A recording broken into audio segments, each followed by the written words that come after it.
Class 10-এর Bangla প্রতিনিধি লিখেছে রবীন্দ্রনাথ ঠাকুর। তোমরা সবাই মন দিয়ে শোনো আর লেখো, সবাই লাইক অ্যান্ড সাবস্ক্রাইবটা দিয়ে দাও। কবিতাটির নামকরণের সার্থকতা বিচার করো। 1305 সালে কার্তিক মাসে রচিত প্রতিনিধি কবিতার প্রেরণা সম্ভবত রবীন্দ্রনাথ ঠাকুর পেয়েছিলেন তিলক মহারাজের শিবাজী উৎসব উদযাপন থেকে।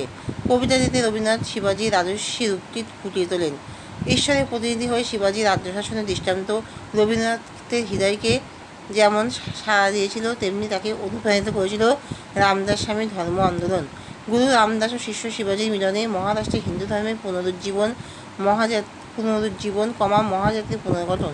যে রাজ্য শিবাজী গুরু রামদাসকে দান করেছিলেন, গুরু শিষ্যকে সেই রাজ্যই শাসন করতে দিলেন। অন্ধ কর্তৃত্বে নয়, ঈশ্বরে অনুরূপ নিতে হবে ভার। এই আমি দিনু কয়ে মোর নামে মোর হয়ে, রাজ্য তুমি লহ পুনর্বার। তোমাদের করিল বিধি ভিক্ষুকের প্রতিনিধি, রাজ্যেশ্বর দিন উদাসীন।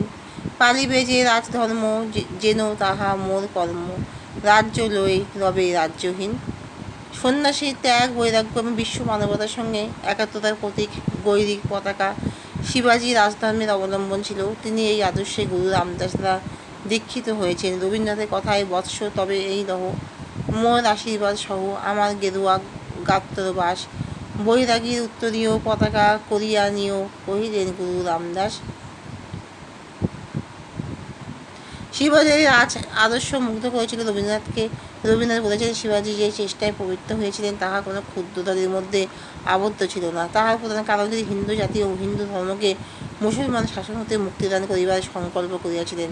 সুতরাং ভারতের ইতিহাসকে নতুন করিয়া গড়ে তোলাই তার লক্ষ্যের বিষয় ছিল, ইহাতে সন্দেহ নাই। বস্তুত তখন ভিতরে বাইরে আঘাত পাইয়া সমস্ত ভারতবর্ষে নানা স্থানে একটা যেন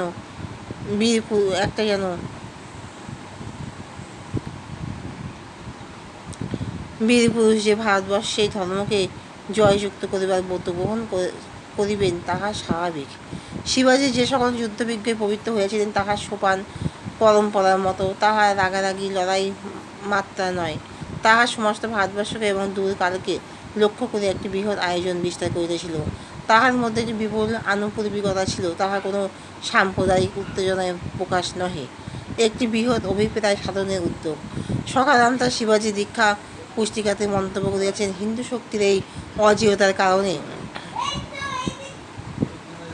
অনুসন্ধানে পবিত্র হইয়া বৈদেশিক ঐতিহাসিকগণ প্রায় বিভ্রান্ত হইয়া পড়িয়াছেন। অনেকে কল্পনা করিয়াছেন, দস্যুজন সুলভ দুর্নিবার ও উত্তরোত্তর বর্ধমান লুণ্ঠন প্রবৃত্তি এই শক্তিকে অতীব ভীষণ ও অজেয় করিয়া তুলিয়াছিল। রবীন্দ্রনাথের কবিতায় শিবাজীর মহত্ব আদর্শের উজ্জ্বল চিত্র প্রতিভাসিত হয়েছে, সেজন্য প্রতিনিধি নামকরণটি সার্থকতা লাভ করেছে। এখানেই শেষ করলাম। তোমার লাইক আর সাবস্ক্রাইবটা দিয়ে দিও।